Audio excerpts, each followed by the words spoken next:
In a recent video, Sean Foley talked about a drill he did every day with Lydia Ko to pull her out of her slump and back to world number one. In this video, I'm going to explain to you what that drill is and how it can help your game and help you shoot lower scores. Before we get into the video, if you're new here, if you could please hit that subscribe button. I release new videos like this every week that I really think are going to help your game. So Sean Foley is undoubtedly one of the best coaches in the world. He's worked with players like Tiger, Lydia Ko, Hunter Mahan, Justin Rose, all these excellent players. And he really believes in having a nice wide arc and a shallow approach into the ball. Now, we all know that amateur golfers struggle coming down in steep, they're very narrow, and then they often have a lot of flick with their wrists at the bottom, which is going to cause lots of fat and thin strikes. It's also going to make the ball go too high, not go far enough, and just make it very difficult to be a good iron player. So one of the things Sean's really big on with his players is having daily disciplines and daily drills to do that help you slowly move towards your end goal. So this drill that he did with Lydia Ko was an excellent one because it helped her stop being steep into the ball, helped to hit the ball a lot higher, and helped to hit the ball further. So this is actually a really simple drill. What you're going to do is get a tee and your lob wedge and tee the ball up as high as you physically can, as high as you would tee up a driver. And what you're going to do is just start off hitting some 50-yard shots where you practice clipping the ball off that tee. So what we're going to do is start off with some 50-yard shots where you're going to make some swings, clip the ball off the top of the tee without going too far under the ball. Now this might sound ridiculous because obviously we would never tee the ball up that high, but what this is going to do is a few different things. So it's going to encourage you to make a wider backswing and downswing and through swing, because if you are steep into the ball, there's a really high chance you're going to hit underneath the ball, hit the tee instead of the ball, and the ball will just drop down and the tee will go further. It's also going to encourage you to hold your wrist angles better into contact and deliver a more consistent loft, which is going to help you hit the ball consistent distances and help you hit the ball probably a little bit further. And that's because if you have a lot of cocking and uncocking in your impact, then it actually makes radius management really hard. And what I mean by radius management is sometimes swinging too low, sometimes swinging too high, and not consistently hitting the ground in the right place every time. So if we have more consistent wrist angles and a nice wide swing, then we're going to do a much better job of making good contact with the ground every time. And then when we bring a ball in, it's going to be very easy to strike the ball properly and hit good shots. So I'll try and demonstrate this one. So what I'm going to try and think about doing is make a nice wide swing back and through. I'm going to think about using my wrists and holding my wrist angles a little bit and see if I can just clip this ball away. Okay, so not too bad, maybe a fraction thin. So a professional's opinion on how your wrists work in the swing has probably changed over time. People used to talk a lot about hinging the wrists up, creating a lot of wrist cock.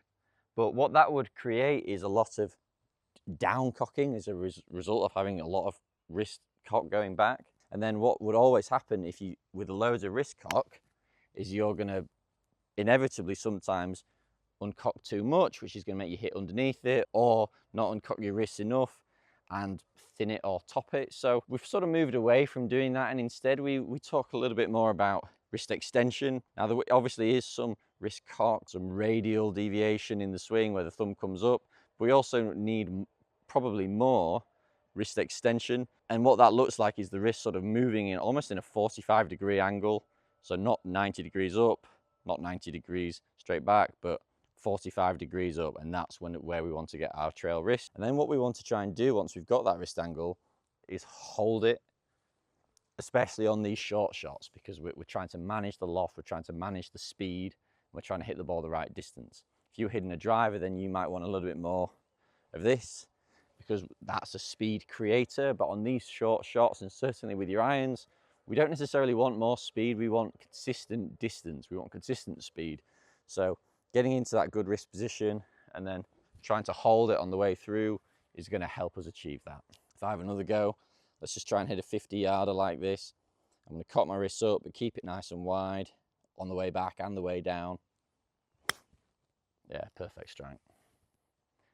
So once I've become confident in that and I've got that good width, that nice radius of the club, a nice wide arc, I might actually change club and go into like a mid to long iron and still practice hitting off that really high tee. If you're a player who's over the top and steep and narrow, and you'll know that because you struggle with a slice and pulls and maybe don't hit the ball very high. You might want to just stick at doing this from 50 yards, just short swings to start with.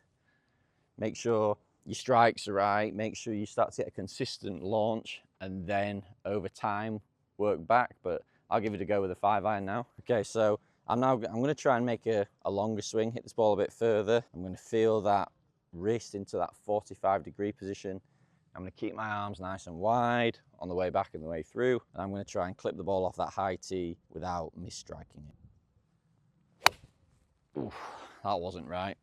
So I hit that ball right off the high toe, and that was an absolutely shocking strike. I felt that in my fingers. And what that tells me, the feedback from that shot is I obviously uncocked my wrist too much underneath it, and that probably would have been a fat shot if that ball was laying on the ground. So I need to do a better job of trying to stay tall, stay wide. Maybe I need to hold that wrist angle for a little bit longer through the shot, and that might help me hit a good strike. That was better. That ball's gone like 50 yards further. Still with a bit of a draw, but that's okay. And hopefully what you see in there is a nice wide arc. I'm managing the radius of the club head with my wrist and my arms, and I'm stable. I'm really stable. I'm not hip sliding everywhere. I'm not over the top and steep. I'm not massively cocking and uncocking my wrists, because all of those things are hard to manage, they're hard to be consistent at, and ultimately they're going to make you score higher.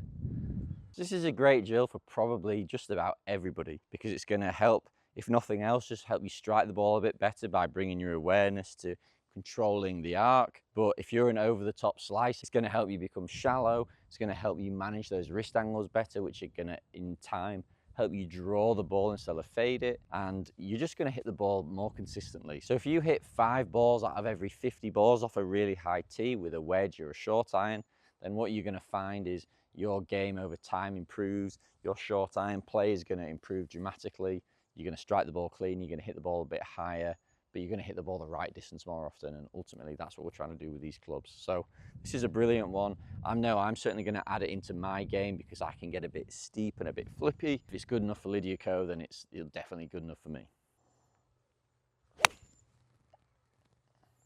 If you could just take a second to quickly like and subscribe to this video if you haven't done already, then that would be great. It really helps YouTube push this to more people, and ultimately it's going to help me grow as a creator. So anything you can do to help, that would be amazing. Thanks very much for watching the videos. If you can please like and comment to boost the engagement, and subscribe if you don't already, that'd be great. If you like what I put out in these videos, you like what I say about technique, I can actually help you with your game no matter where you are in the world. So if you just want to click the link in the bio, it'll take you to Skillist, which is an online coaching platform, and there you can look to see what I do, and actually I can help you with your game. So analyze your swing, give you some drills and tips to help you improve, so we can work together to help you lower your handicap. But anyway, let's get back to the video.